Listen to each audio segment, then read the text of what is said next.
Storytime won't.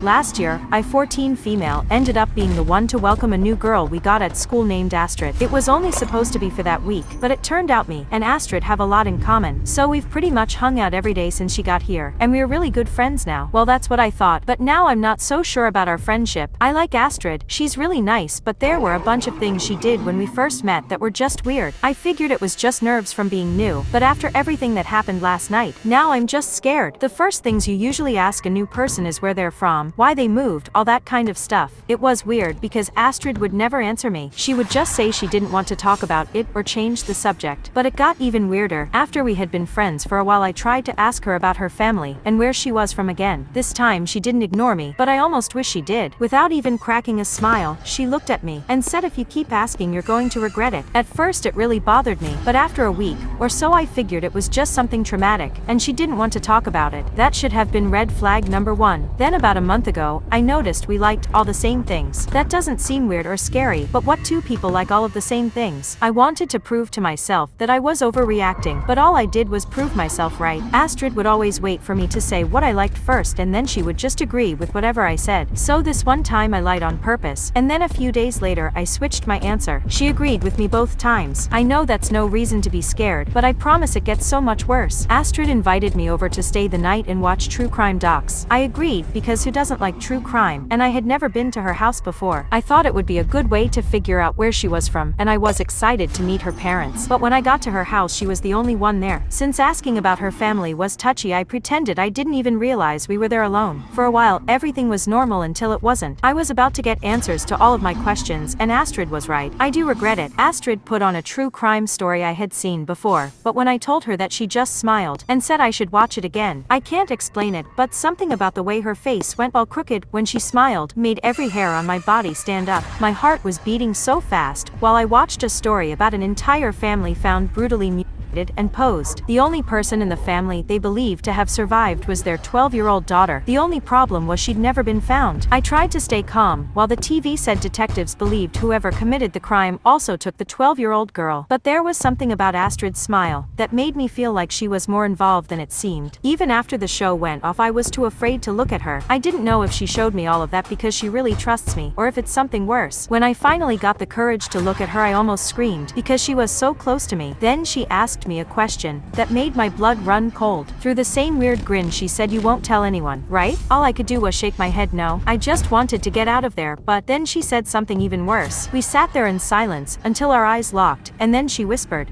"I know you won't."